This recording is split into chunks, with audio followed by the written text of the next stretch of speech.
মুর্শিদাবাদে ঠিকা শ্রমিকের অস্বাভাবিক মৃত্যু। ফরাক্কা এনটিপিসি পাওয়ার প্ল্যান্টে ঠিকা শ্রমিকের মৃত্যু ঘিরে একেবারে চাঞ্চল্য ছড়িয়ে পড়েছে। এ বিষয়ে আমরা কথা বলবো। টেলিফোনে রয়েছে আমাদের প্রতিনিধি শঙ্কর গোস্বামী। শঙ্কর, ঠিক কিভাবে ওই শ্রমিকের মৃত্যু হলো?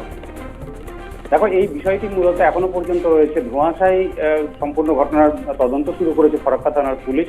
তবে যে ঘটনা ঘটেছে এই ঘটনায় স্বাভাবিকভাবে একটা প্রশ্ন উঠছে যে কর্মরত অবস্থায় প্রত্যেক দিনের মতো যখন তিনি এসে এনটিপিসিতে নিজের কাজে জয়েন করেন, তারপর থেকে সুস্থই তিনি ছিলেন এবং দুর্ঘটনার আগের মুহূর্তেও তিনি তার আশেপাশে থাকা কারোরই কিন্তু কোনো রকম সন্দেহ পর্যন্ত হয়নি যে তিনি অসুস্থ বা অন্য কিছু সেই ধরনের কোনো অনুমান কেউই করতে পারেনি।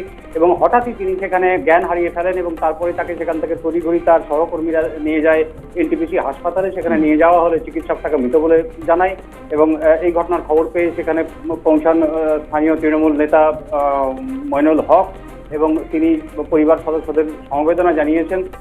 তবে এই যে ঘটনা, এই ঘটনায় কিন্তু রীতিমতো একটা চাঞ্চল্য তৈরি হয়েছে যে আজকে অর্থাৎ সুস্থ শরীরে তিনি যে ব্যক্তি মারা গিয়েছেন তিনি ওই এনটিপিসির একজন ঠিকা শ্রমিক। তিনি অন্যান্য দিনের মতনই আজকে সেখানে গিয়েছিলেন এবং সেখানে কাজ করাকালীনই হঠাৎ করে তিনি জ্ঞান হারিয়ে ফেলেন এমনটা ঘটনা। এবং এই যে জ্ঞান হারানোর পরেই তার মৃত্যু হয়ে যায়, ঘটনাস্থলেই তার মৃত্যু হয়েছে এমনটাই অনুমান করা হচ্ছে। চিকিৎসকদের যে মতামত, সেই মতামত অনুসারে এমনটাই অনুমান করছে যে ঘটনাস্থলেই তার মৃত্যু হয়েছে। তবে কিভাবে বা কি কারণে এই মৃত্যু এটা কিন্তু এখনো পর্যন্ত পরিষ্কারভাবে জানা যায়নি।